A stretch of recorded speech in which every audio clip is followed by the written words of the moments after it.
Je vais prendre ici Hébreux chapitre 7. Et nous allons vous chanter quelques cantiques avec les frères pour que vous en soyez aussi édifiés. Je reviens du Cameroun, non, du Togo. Du Togo.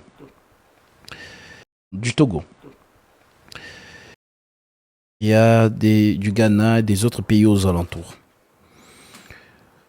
Vraiment, c'est vraiment un même esprit. Vous ne saviez même pas que j'étais connu au Nigeria. Mais des gens manifestent le zèle, l'amour de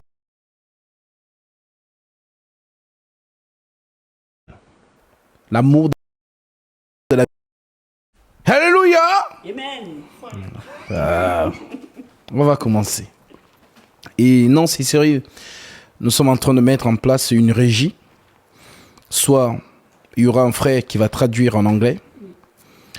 Et vous savez qu'au temps de notre Seigneur Jésus-Christ, la langue la plus parlée, c'était aussi le grec, le latin. C'était la langue commerciale, on va dire. Et après le Seigneur, au temps des apôtres, c'était toujours le grec. Voilà pourquoi l'évangile a été retranscrit en grec. Et vous savez que les trois langues qui ont été mises sur la croix de Jésus, l'hébreu, le latin et le grec. Alors, vraiment, je suis dans la joie pour la démonstration d'esprit et de puissance que le Seigneur a manifesté au Togo. Vraiment, ça a été d'un grand succès. Et vraiment, que le Seigneur continue à toucher ses enfants de par le monde. Et qu'il garde votre foi solidement. Car le monde des ténèbres se lèvera toujours pour éteindre la flamme qui brille en vous. Voilà pourquoi la vraie vocation de notre Seigneur Jésus-Christ, vous serez combattu. Vous serez combattu. Mais si c'est ta famille qui te persécute, ce n'est pas ta famille en réalité. C'est l'esprit qui est derrière.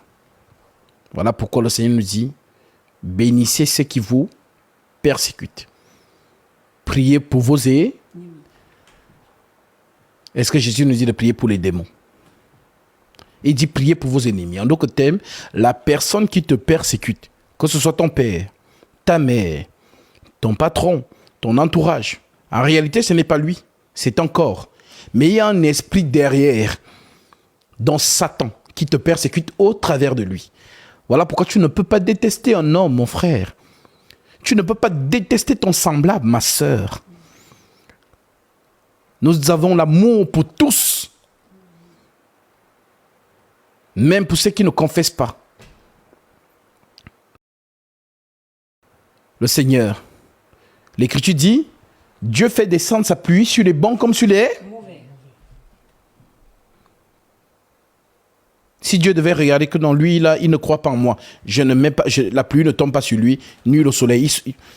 Nous sommes les enfants de notre Père. Nous manifestons l'amour. Mais nous savons qu'en esprit, ce sont des maudits, tel que Paul le dit. Tous ceux qui n'aiment pas le Seigneur Jésus-Christ soient anathème, maudits. C'est écrit. Maranatha, Jésus revient. Alors, soyez fortifiés. Et sois fortifié, ma sœur, Aka. Car tu es vraiment un grand miracle. Non seulement pour ta famille, car c'est par toi que le Seigneur va atteindre les autres.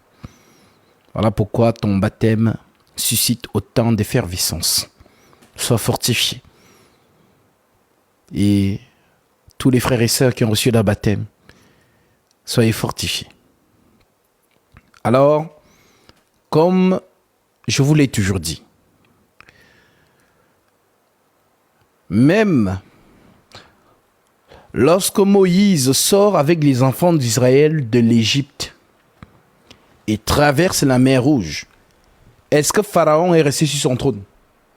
Non.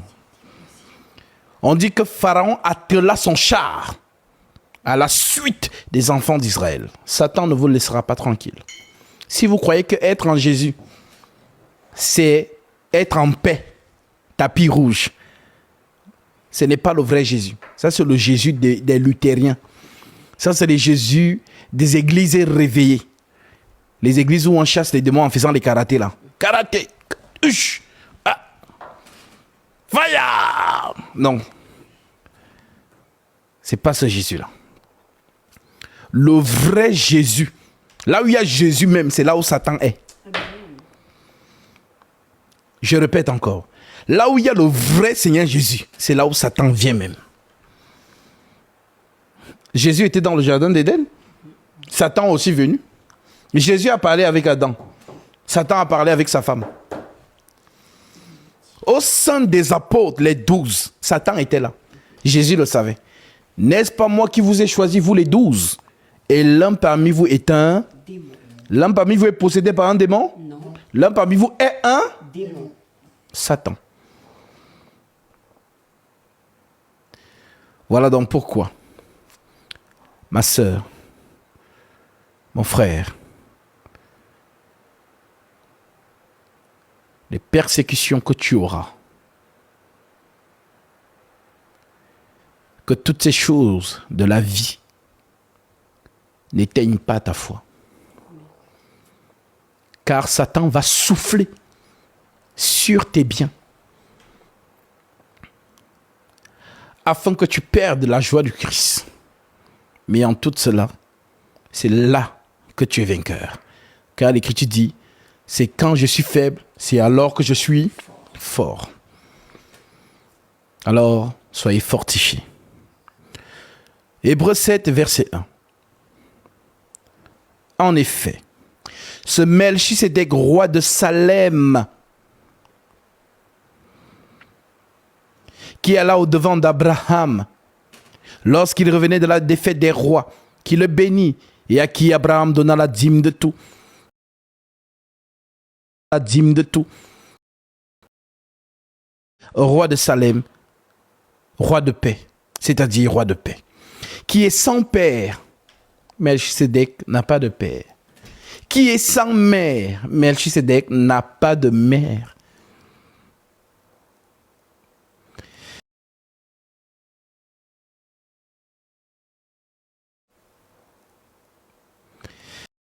Melchisédek était éternel.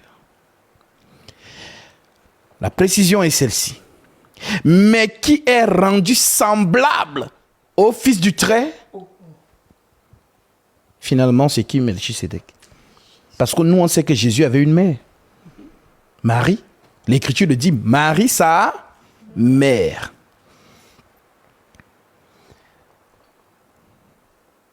Alors, qui est Melchisédek?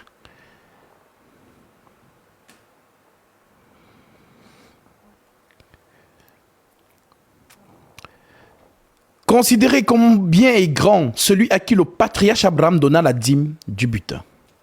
On dit considérez combien il est, qui est grand dans la Torah. L'Éternel. Considérez, c'est Paul qui vous donne la révélation. Considérez combien est grand celui auquel le patriarche Abraham donna la dîme de tout. La dîme du butin.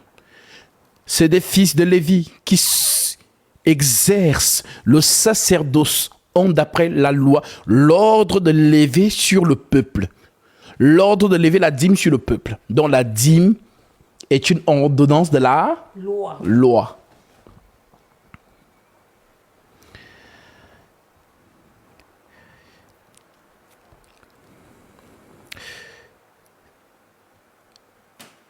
L'ordre de prélever la dîme sur le peuple, c'est-à-dire sur leurs frères, qui cependant sont issus des reins d'Abraham, et lui qui ne tirait pas de leur origine. Et lui qui ne tirait pas de son origine. Il leva la dîme sur Abraham et il bénit celui qui avait les promesses. Qui avait les promesses? Abraham. Alors la promesse doit voyager. Abraham, Isaac, Jacob. Je suis le Dieu d'Abraham, le Dieu de... Voilà donc pourquoi la bénédiction promise à Abraham doit voyager. Voilà pourquoi il doit y avoir transfert de la bénédiction. Et vous avez vu le transfert. Abraham, avant de mourir,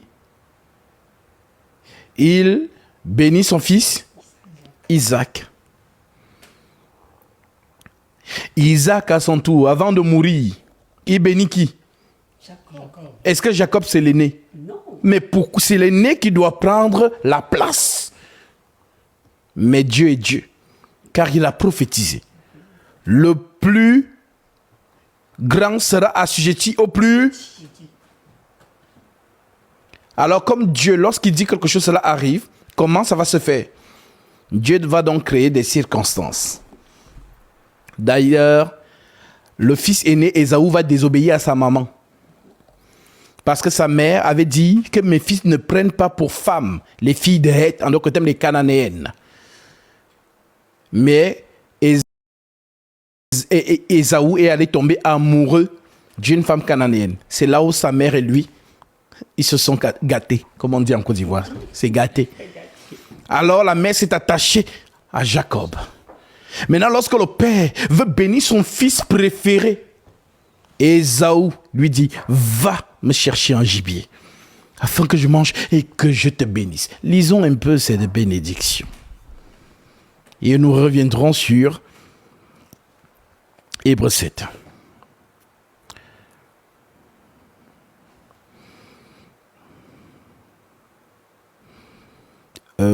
Genèse.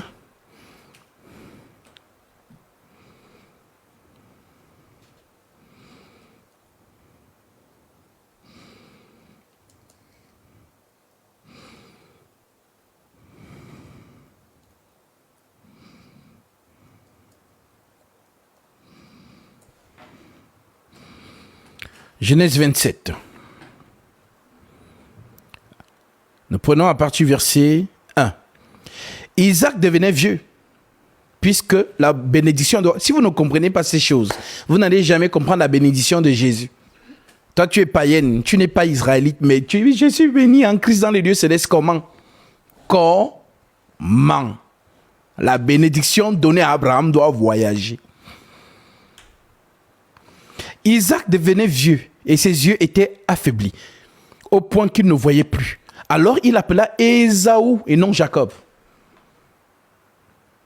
Il appela Ésaü son fils aîné et lui dit, mon fils. Et il lui répondit, me voici. Isaac dit, voici donc, je suis vieux. Je ne connais pas le jour de ma mort.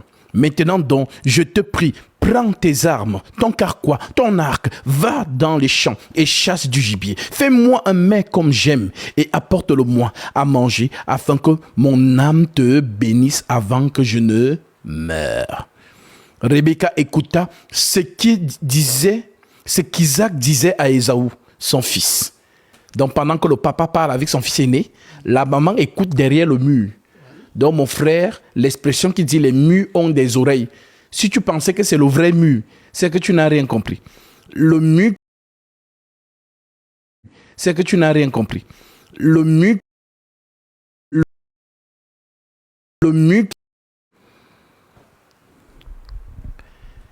même lorsqu'elle est en train de mettre le poisson dans l'huile qui chauffe, toutes ses oreilles sont tendues dans ta conversation. Rien n'échappe à la femme. Voilà pourquoi même quand Dieu est venu parler à Abraham, il y a une femme qui écoutait. Elle s'appelle Sarah. Et quand Dieu disait à son mari que ta femme sera enceinte, il dit, ah moi qui suis vieille, mon mari est vieux, ah Dieu l'a même. Après quand Dieu lui dit, pourquoi tu as ri? Je n'ai pas ri. La femme a dit à Dieu, je n'ai pas ri. Et Dieu dit, non, tu as ri. Non, femme. Ouais. Voilà, donc ça commence pas aujourd'hui. Maintenant donc, je te prie, prends tes armes, ton carquois, ton arc, va dans les champs et chasse du gibier. Fais-moi un mets comme j'aime et apporte-le-moi à manger afin que mon âme te bénisse avant que je meure. Rebecca écoutait ce qu'Isaac disait à Ésaü, son fils. Et Ésaü s'en alla dans les champs pour chasser du gibier et pour le rapporter. Puis Rebecca dit à Jacob, son fils, voici, j'ai entendu ton père qui parlait ainsi à Ésaü, ton frère. Apporte-moi du gibier et fais-moi un mets comme j'aimerais. Et je te bénirai devant l'Éternel avant ma mort. Maintenant, mon fils, écoute ma voix à l'égard de ce que je te commande. Va me prendre au troupeau 2 bons chevreuils. J'en ferai pour ton père un mets comme il aime.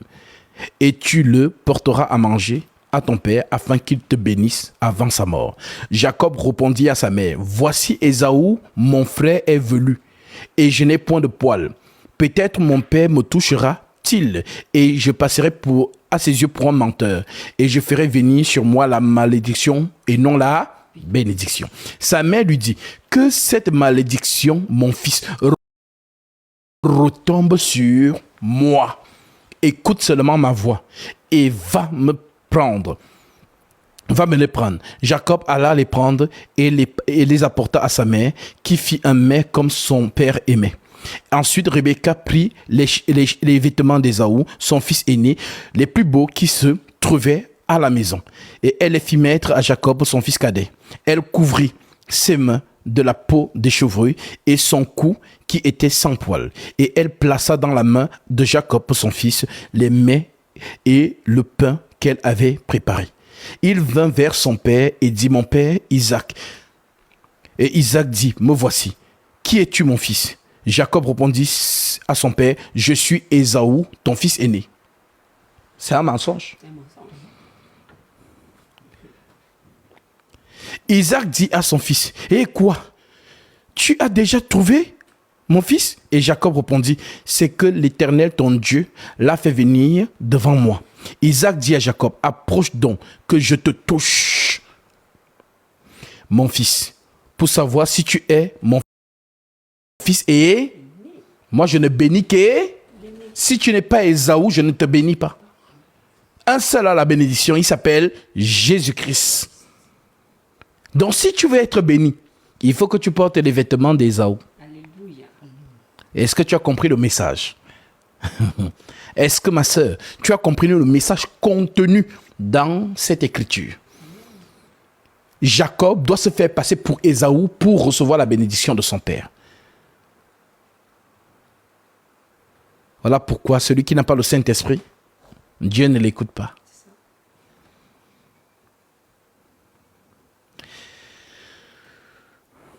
Isaac dit à Jacob, approche donc et que je te touche, mon fils, pour savoir si tu es mon fils Ésaü ou non. Jacob s'approcha d'Isaac, son père. Il le toucha et dit, la voix est la voix de Jacob, mais les mains sont les mains d'Ésaü. Il ne le reconnut pas, parce que ses mains étaient velues, comme les mains d'Ésaü, son frère, et le bénit. Il dit, c'est toi qui es mon fils Ésaü? Et Jacob répondit, c'est moi. Isaac dit, serre-moi et que je mange du gibier de mon fils, afin que mon âme te bénisse. Jacob servit, il mangea et lui rapporta aussi du vin, et il but. Alors Isaac, son père, dit, approche donc et baise-moi, mon fils.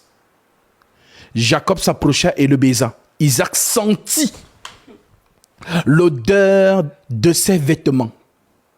Puis il le bénit et dit, voici l'odeur de mon fils. Alors si tu n'as pas la révélation sur le fameux parfum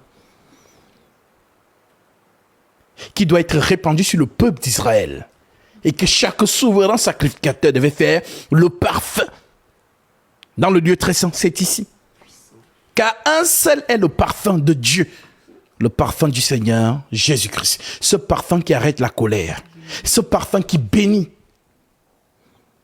Voilà pourquoi les faux hommes de Dieu, achetez le parfum du... Oui, il ne reste que 3 flacons. Hein. Venez avec, voilà, c'est seulement 250 €. Après, ils mettent les photos même. Ils font les parfums, ils mettent l'huile d'olive dedans, ils mettent des trucs, ils disent, ça c'est le parfum du prophète. C'est la sorcellerie. Ce sont les films nigériens.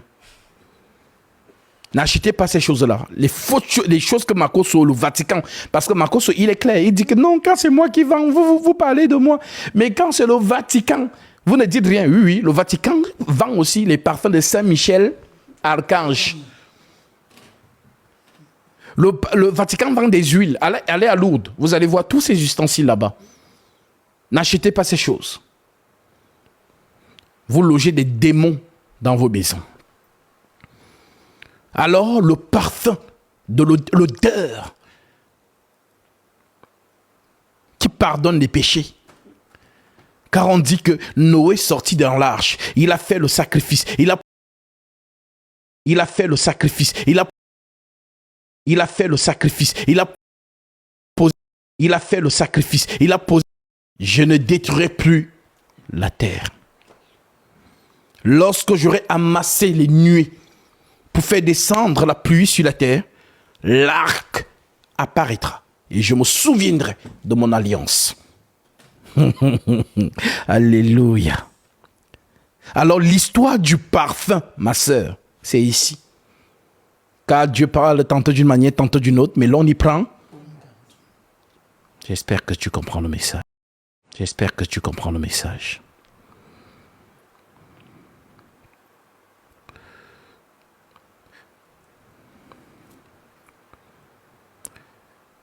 Alors Isaac, son père, lui dit, approche donc et baise-moi mon fils.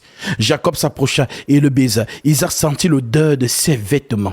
Puis il le bénit et dit, ce n'est pas seulement la bénédiction, mais c'est ce qu'il va dire par la suite. L'odeur, voici l'odeur de mon fils est comme l'odeur du champ que l'Éternel a béni. Donc qui est Ésaü? Si tu comprends le message, qui est Ésaü? Car Ésaü va être maudit et Jacob sera béni. Ésaü n'a pas épousé une fille de sa tribu, mais il allait tomber amoureuse d'une Cananéenne que sa mère avait interdit. Qui est Ésaü? Qui a épousé une femme qui n'est pas de son peuple? C'est Jésus-Christ.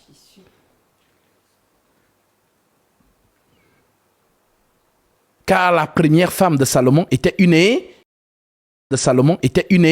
Égyptienne. La femme de Moïse était une Éthiopienne. Des mouvements prophétiques. Pourquoi les Africains aiment Jésus comme ça? C'est une longue histoire. Voilà pourquoi celui qui a porté la croix avec Jésus, c'était qui? Simon de Cyrène. Ça se trouve où? En Afrique.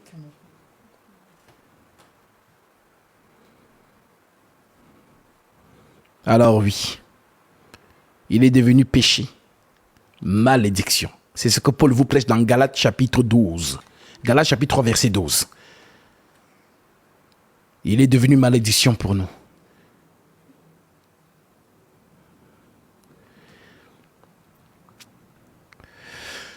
Que tes peuples, maintenant écoute,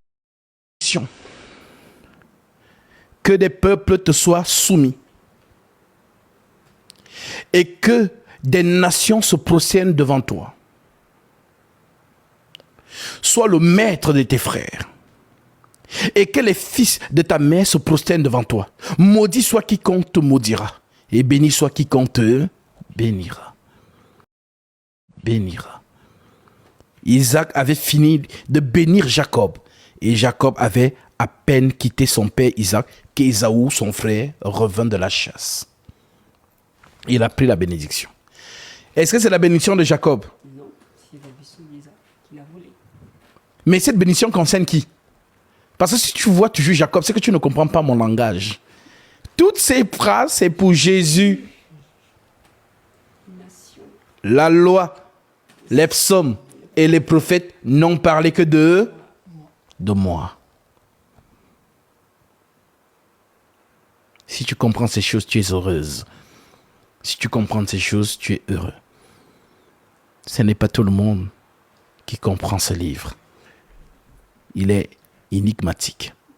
Il est destiné à ceux-là que le Christ a choisi dès avant, que le Christ a choisi dès avant, que le Christ a choisi dès avant la fin. Il y a ceux qui vont faire les études pour comprendre quelque chose ici dedans. Dans le Vatican, ils appellent ça petit séminaire et grand séminaire.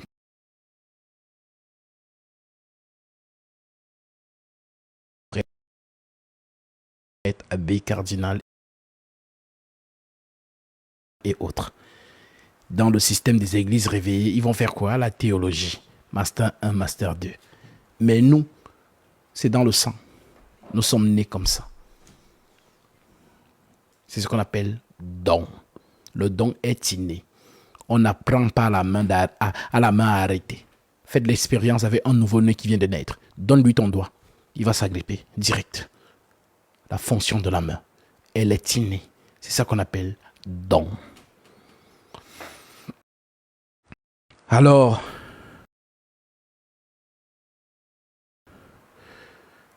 lorsque le frère arrive,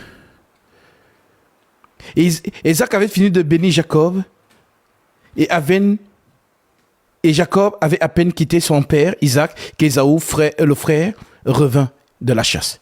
Il fit aussi un mets qu'il apporta à son père. Et il dit à son père, que mon père se lève, mange du gibier de son fils, afin que ton âme me bénisse. Isaac, son père, lui dit, qui es-tu? Il répondit, je suis ton fils Ésaü. Isaac fut ainsi d'une grande violence, une grande violente émotion. Et il dit, qui est donc celui qui a chassé le gibier? Il me l'a apporté. J'ai mangé et de tout avant que je vinsse et je l'ai béni. Aussi serait-il béni. Lorsque Ésaü entendit les paroles, il poussa de forts cris, plein d'amertume, et il dit à son père, bénis-moi mon père. Isaac dit, ton frère est venu avec ruse, et il a enlevé ta bénédiction. Ésaü dit, est-ce parce qu'on l'a appelé du nom de Jacob qu'il m'a supplanté 2 fois? Il a enlevé mon droit d'ânesse. Et voici maintenant qu'il vient d'enlever ma bénédiction. Et il dit, n'as-tu pas réservé de bénédiction pour moi? Isaac répondit et dit à Ésaü, voici, je l'ai établi ton maître. Et je lui ai donné tous ses frères pour serviteurs. Je l'ai poursuivi. Je l'ai pourvu de blé, de vin. Et que puis-je donc faire pour toi, mon fils? Ésaü dit à son père, n'as-tu que cette seule bénédiction, mon père? Bénis-moi aussi, mon père. Ésaü éleva la voix et pleura. Isaac, son père, répondit, je lui ai dit, voici ta demeure sera privée de graisse, de la terre et de la rosée du ciel d'en haut.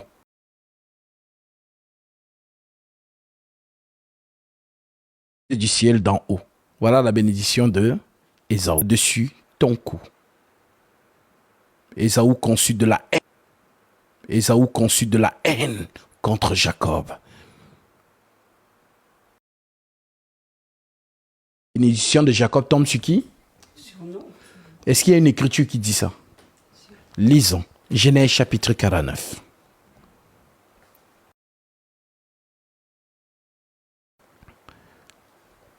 Genèse 49, au verset 1. Voici donc la bénédiction. Jacob appela ses fils et dit, assemblez-vous et je vous annoncerai ce qui vous arrivera dans la suite des temps. Rassemblez-vous, écoutez fils de Jacob, écoutez Israël votre père. Ruben, toi mon premier-né, ma force et les prémices de ma vigueur, supérieur en dignité et supérieur en puissance. Impétueux comme les eaux, tu n'auras pas la prééminence, car tu es monté sur la couche de ton père et tu as souillé ma couche en y montant. Alors oui, ainsi Jacob va commencer à bénir ses 12 fils. Voilà donc pourquoi l'apôtre Paul, sur tout ce que je viens de vous dire là, il récupère ça et il vous écrit ceci. Dans Romains, chapitre 9, verset 2. Il dit,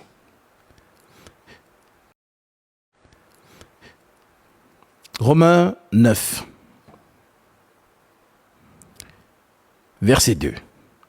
J'éprouve une grande tristesse et j'ai dans le cœur un chagrin continuel, car je voudrais moi-même être anathème et séparé de Christ pour mes frères, mes parents selon la chair, qui sont israélites, à qui appartiennent l'adoption et la gloire et les alliances et la loi et le culte et les promesses et les patriarches, les 12 vieillards, et de qui est issu selon la chair, le Christ, qui est au-dessus de toutes choses, Dieu béni éternellement. Voyez-vous?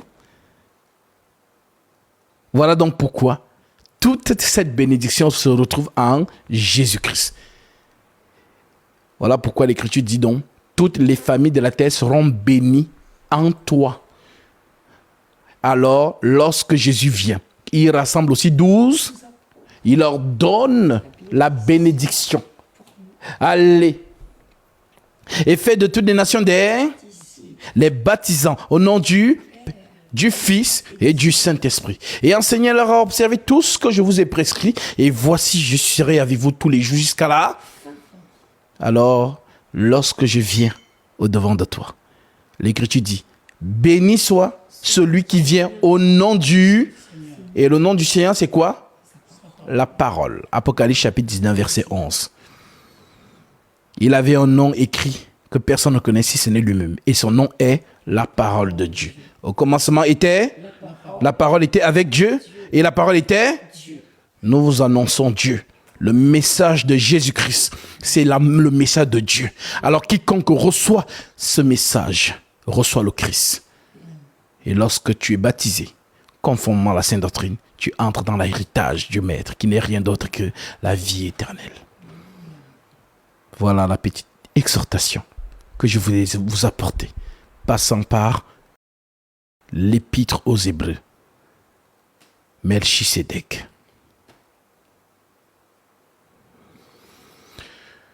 Nous allons vous chanter un petit cantique. Voilà. Ne regardez pas trop notre voix. C'est vraiment dans la joie et la plénitude de la vérité que nous allons vous chanter ce cantique.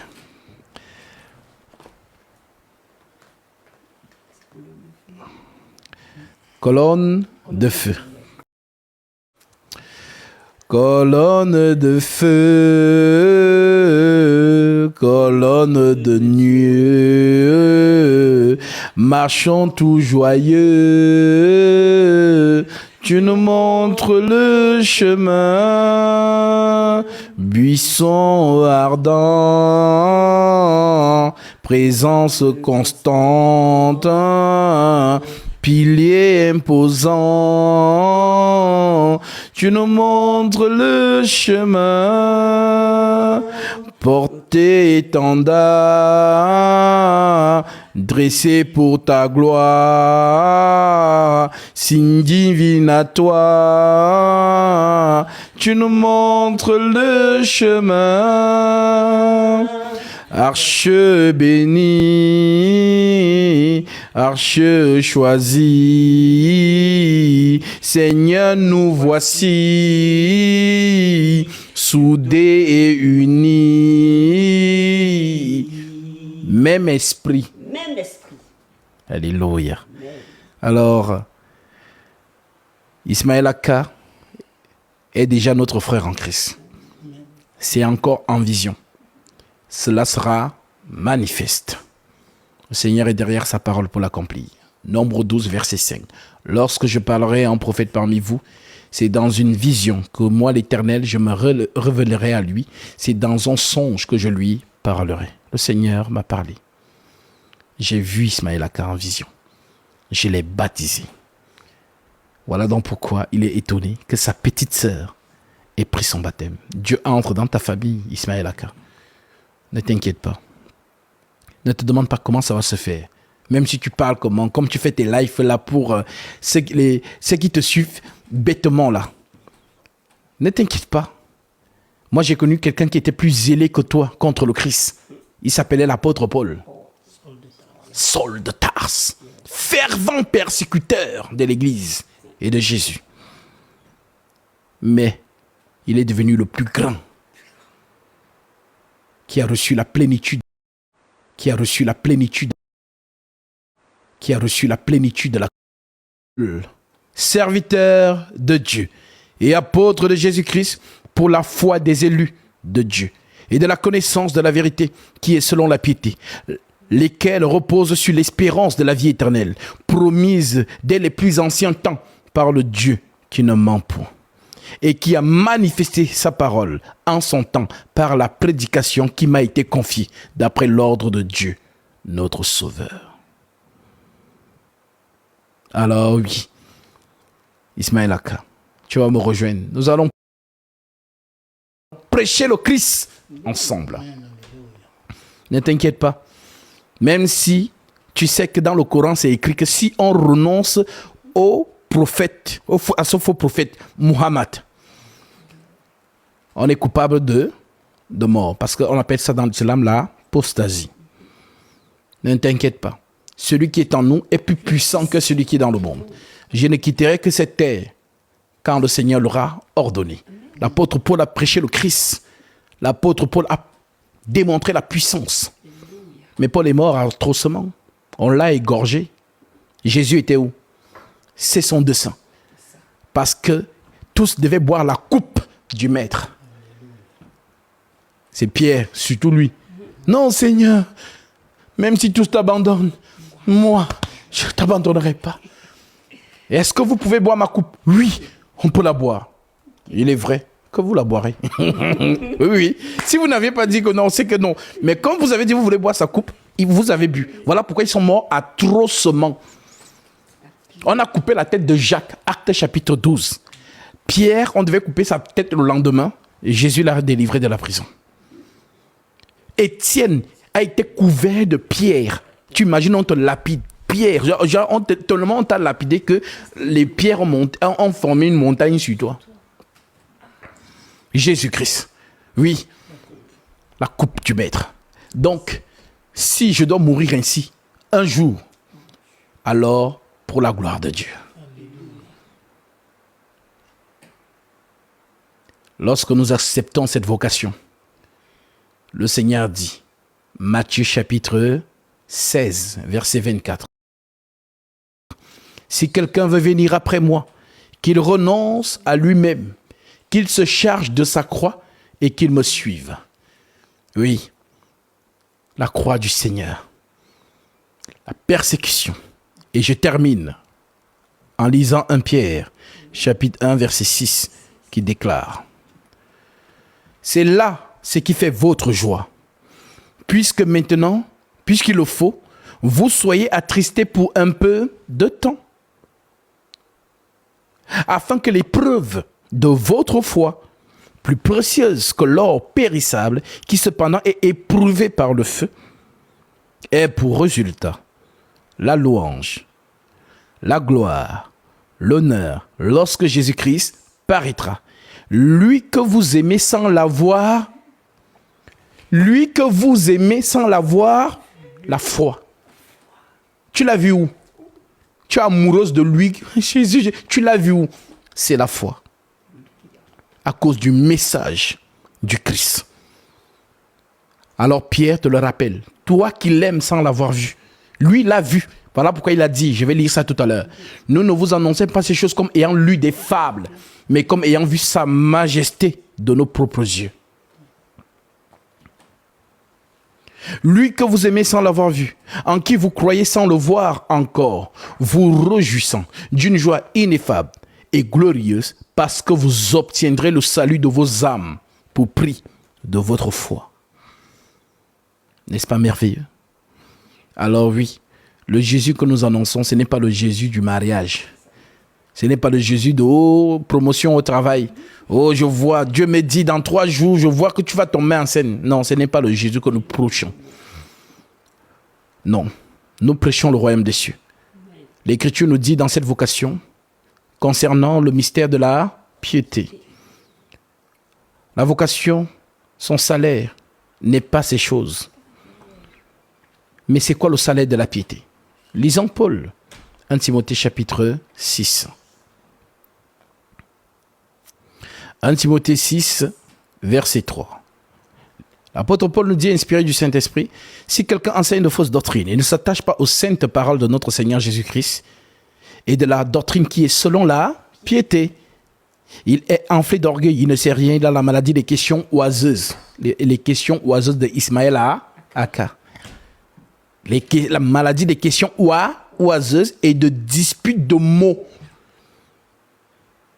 d'où naissent l'envie, les querelles, les calomnies, les mauvais soupçons, les vaines discussions d'hommes corrompus d'entendement, privés de la vérité et croyant que la piété est une source de gain. Non, la piété n'est pas une source de gain, monnaie, mais c'est quoi la source de gain de la piété? Alors il dit au verset 6, c'est en effet une grande source de gain que la piété avec le contentement. Car nous n'avons rien apporté dans le monde. Il est évident que nous n'en pouvons rien apporter. Ma soeur, tu n'as rien apporté dans ce monde. Mon frère, tu n'as rien apporté dans ce monde. Nu tu es sorti du sein de ta mère. Comme l'a dit Job. Job qui était l'homme le plus riche de l'Orient. Mais lorsque Satan l'a appauvri, il a dit, nu je suis sorti de ma mère, du sein de ma mère. Et nu, je entre dans le sol, dans la poussière de la terre. Le Seigneur a donné. Le Seigneur a, que le nom du Seigneur soit glorifié. Donc on ne mesure pas Jésus dans notre vie parce que nous avons les voitures, parce que nous avons les mariages, parce que nous avons une vie de premier ordre. Non, c'est le faux Jésus que les faux hommes de Dieu vous ont prêché depuis ces générations. Nous n'avons rien apporté dans ce monde. Mais si nous avons la nourriture et le vêtement, cela nous suffit. Si donc nous avons la nourriture et le vêtement, cela nous suffit. C'est ça dans la foi, le contentement. Mais ceux qui veulent s'enrichir tombent dans la tentation, dans les pièges et dans beaucoup de désirs insensés et pernicieux qui plongent les hommes dans la ruine et la perdition. Car l'amour de l'argent est une racine de tous les maux. Et quelques-uns en étant possédés se sont égarés loin de la foi et se sont jetés eux-mêmes dans bien des tourments. Oui.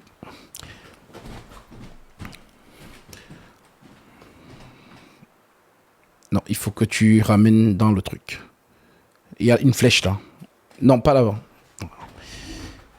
Faire en ramener la flèche et tu la fais entrer dans le truc. Il y a un dessin là, oui.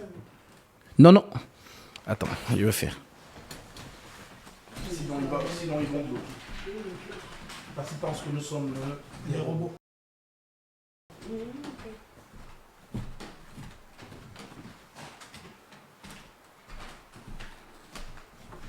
Donc, mon frère et ma soeur, reste donc fortifié. Et puis, sois dans la joie de ton maître. Et nous chantons encore ce cantique.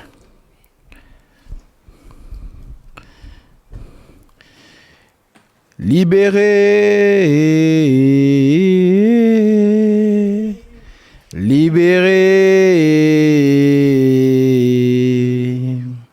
libéré,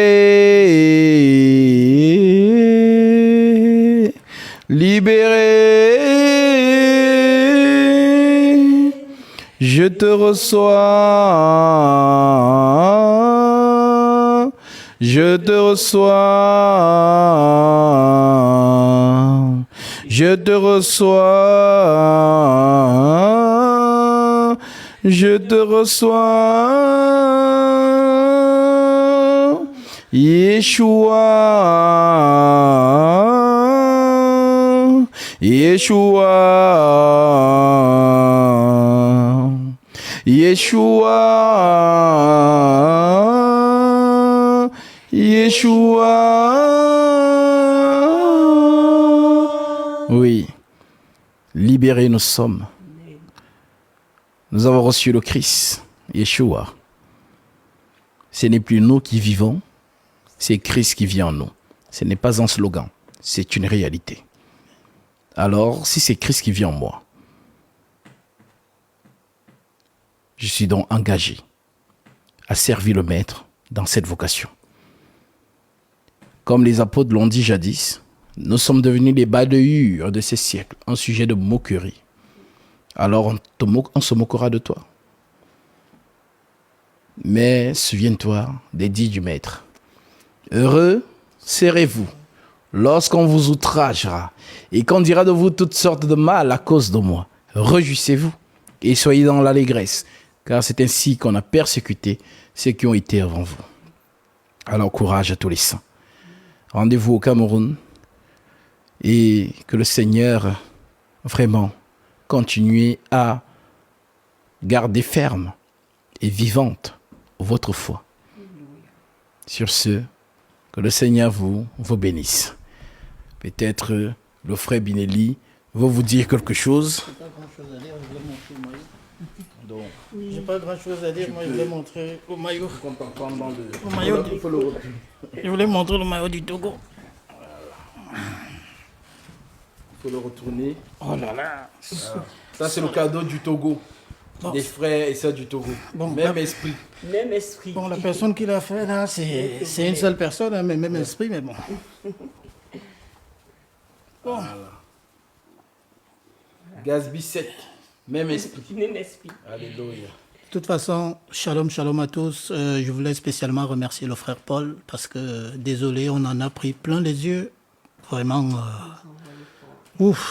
les mots me manquent. Soyez abondamment bénis. Shalom. Le frère Serge veut aussi dire quelque chose. Vas-y. Ok. Shalom à tous. J'espère que vous allez bien et que vous portez à merveille. Je bénis le nom du Seigneur pour la vie que nous avons.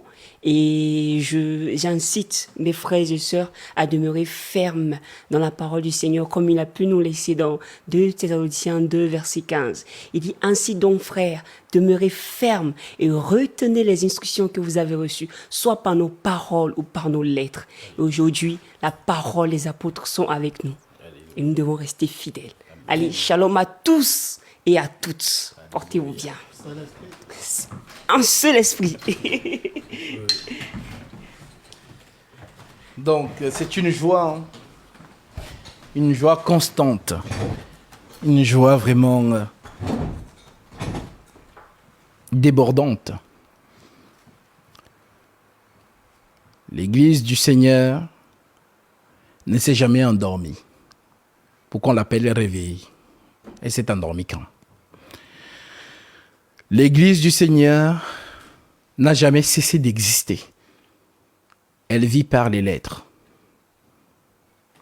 Voilà pourquoi le frère vous rappelait ici 2 Thessaloniciens 2,15. Ainsi donc, frères, demeurez fermes et retenez les instructions que vous avez reçues, soit par notre parole, soit par notre lettre. Et les lettres, nous les avons. Et c'est sur ces lettres que nous sommes édifiés et fondés. Éphésiens 2:20. Vous avez été édifiés sur le fondement des apôtres et des prophètes, Jésus-Christ lui-même étant la pierre angulaire. Alors que toute l'Église, nos frères et sœurs du Gabon, nos frères et sœurs du Sénégal, nos frères et sœurs du Burkina Faso, nos frères et sœurs du Canada, nos frères et sœurs du Togo, nos frères et sœurs du Bénin, nos frères et sœurs de la Guadeloupe, de la Caraïbe en général, nos frères et sœurs de la Côte d'Ivoire, nos frères et sœurs du Mali, nos frères et sœurs des États-Unis, de la France, du Cameroun et de toutes les nations. Bien que nous soyons loin géographiquement les uns les autres, je vous assure que nous sommes ensemble en esprit. Même esprit. Même esprit. Même esprit. Alors oui, les apôtres n'avaient pas la grâce que nous avons aujourd'hui. Les réseaux sociaux. Voilà pourquoi nous pouvons parler du Christ ici pour vous exhorter. Et toi, tu es loin en Australie, dans ta chambre, et tu peux nous écouter. Quelle grâce. Si au temps des apôtres, ils avaient ces ustensiles, je vous assure, toutes les assemblées du monde seraient connectées lorsque Pierre s'asserait comme ça à Jérusalem avec le micro pour pouvoir parler à tous les saints du monde. Mais le Seigneur a voulu que nous soyons cette génération qui est au pic de l'évolution. Alors servons le Seigneur avec ses ustensiles afin que son message soit propagé jusqu'aux extrémités de la terre. Là, ça prend vraiment son sens. Parce qu'il y a TikTok même dans mon village. Il y a TikTok partout dans les coins reculés de la planète. Gloire soit rendue au Seigneur. Donc nous sommes ensemble et puis nous vous bénissons. Sur ce, nous vous disons Shalom.